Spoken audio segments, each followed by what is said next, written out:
Hello my dear friend, I hope आप लोग ठीक होंगे, बढ़िया होंगे और मजे करेंगे।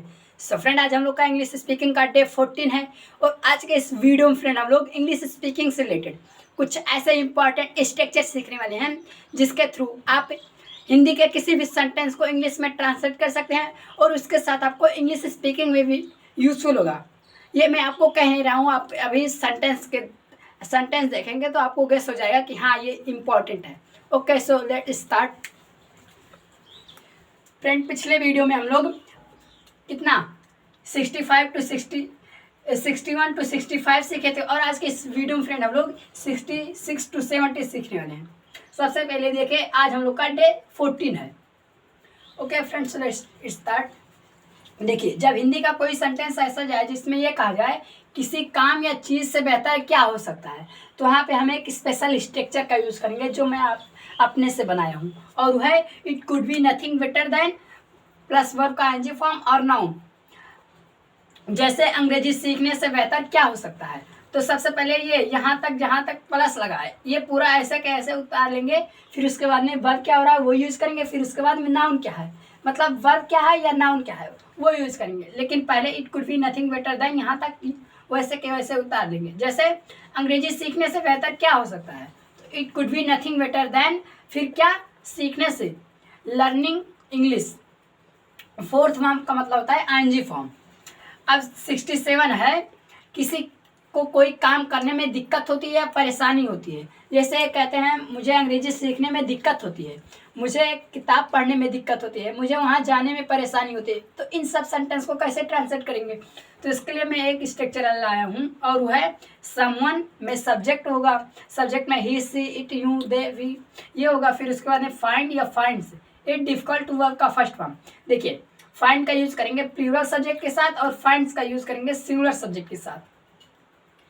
जैसे एक एग्जांपल है, उसे झंडा लहराने में दिक्कत होती है, तो सब्जेक्ट क्या है, समवन में क्या है, सब्जेक्ट मतलब सब्जेक्ट क्या है, तो उसे का मीनिंग होता है ही।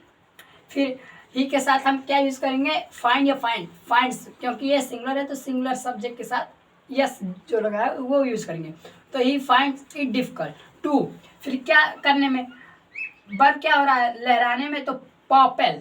पॉपेल मतलब होता है लहराना। एक आपको सेंटेंस बता रहा हूँ, पॉपेल मतलब होता है लहराना, the flag. I hope it's clear.